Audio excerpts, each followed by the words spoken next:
Hi everyone, welcome to Wescott Orchard. I am here with Thomas Wescott today. We're going to give you guys a little bit of a behind the scenes look on Wescott Orchard, Honey Bear, and all of the great local Minnesota grown apples that are coming to our stores. So Thomas, thanks for having me today. Yes, welcome. Thank you for coming. So third generation. Third generation, yep. We're on the original 40-acre homestead of the Wescott family. My grandpa, Doc Wescott, originally planted about 40 acres of apples some 40 years ago.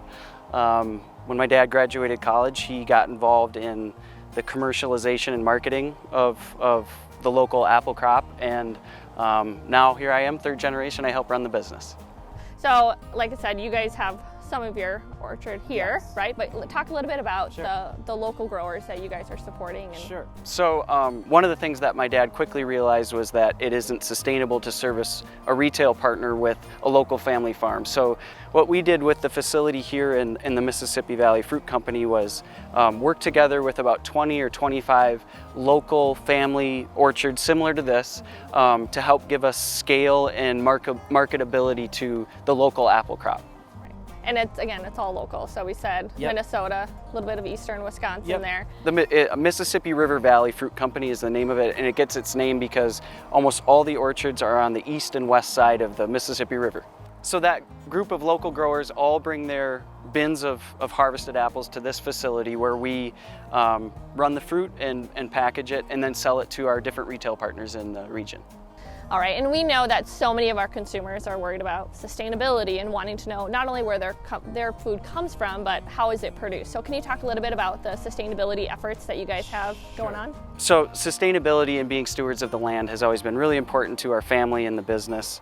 I would say especially over the last 10 years, we've taken pretty significant steps to really kind of put on paper and measure how we do it and what we do to reduce our impact on the environment. We're really excited about a pollinator program. Bees are critical to what we do, and so what we've started over the last few years is we're planting pollinator habitat around the majority of our locally grown Minnesota and Wisconsin orchards here. Our facility here is run 100% on renewable energy, so mostly wind, solar, electric. So about 10 years ago, we started working with the IPM Institute of North America, and that's a really wide-ranging, it encompasses a lot of different growing practices, but really where it started from was reducing pesticides and making sure that we're tracking and monitoring and using as minimal of pesticides as we can to grow healthy orchards while minimizing the impact that we have on pollinators, like bees. Right. Yeah, no, I think the bees are so important. You know, we see them all around, but you know, they have such a critical role in your production here. So. Yep, apples wouldn't be possible without bees.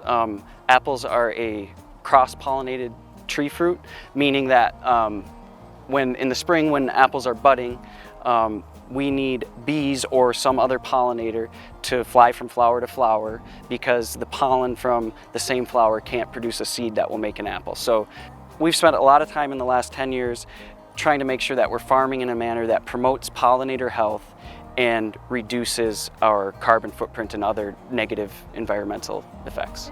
And producing more fruit so that Americans can have more fruit as well. Yep, so more apples. It's a win all around. Can you talk a little bit about the timing, you know, from pollinating to harvest? What does that time frame look like, and how is it different for different varieties of apples? Sure. So really it starts in the spring when the blossom is, and so typically that's early May. It can vary based on the weather and different climate factors. So the first thing we need is for our pollinators to pollinate all the trees. That's what every apple that you see in the orchard here is the result of the work of a pollinator. Once the apple's set, we call it the fruit set. It's a process of managing the amount of fruit on each tree, making sure that we're getting the size that we want, making sure that we're managing pests and diseases and other factors that would negatively impact our harvest. And then usually about late August, we start to harvest the first varieties, which is First Kiss, which we mentioned. That's one of the first varieties. And then every week or 2 weeks, depending on the variety, it matures at different times. So we're starting to harvest Honeycrisp right now. It's the middle of September. As we work through the month, we'll harvest Pizzazz at the end of the month. Harrelsons are a little bit later, but harvest usually runs from late August through about middle of October. So we are in Elgin, Minnesota, and we know consumers, they want local and they want fresh, and that's exactly what you guys are delivering here. Yes, absolutely. This is our favorite time of the year. It's apple season. So this is one of the only times of the year where within a matter of days, apples are coming off the trees and being delivered to the consumers. So they'll be fresh in our stores within they'll be fresh less than a week, matter of days. Matter of days, yeah. All right, well, we're gonna head inside now that we've seen these beautiful fruits out here. We're gonna go in, see the entire process so that you guys can see how these are coming from the trees to your stores. In this facility, we primarily pack Honeycrisp, Pizzazz, First Kiss, Sweet Tango, which are all Minnesota-grown, locally developed varieties. We're really excited about First Kiss. This is a Honeycrisp cross that is harvested early in the season. It's got the Honeycrisp crunch that we all love, but it has a little bit more acid and tang that is a really unique eating experience. All of the apples come from the field in these big 800-pound bins. It starts on this part of the line. The bins are sunk and the apples float out of the bins and start to move their way through the production line. As they work their way through the flume, the cleaning and rinsing of different debris and sprays from the orchard are removed from the apples. The fruit goes over brushes. It gets kind of a final cleaning. After the fruit runs through the brushes, it goes underneath fans to dry the fruit. The fruit is coated with a food-grade shellac wax.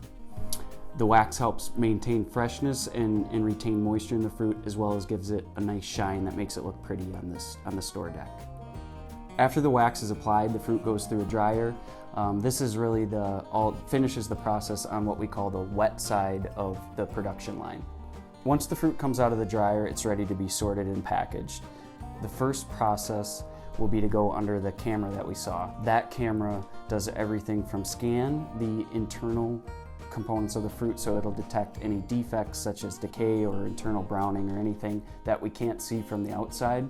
It also determines the size of the fruit and the amount of color that's on the fruit, and then helps us separate it into the right package for the right customer. So here we're packing totes, and you'll be able to find these in your stores in just a few short days. Thanks so much for joining us today, and be sure to shop online and in store for your favorite local produce.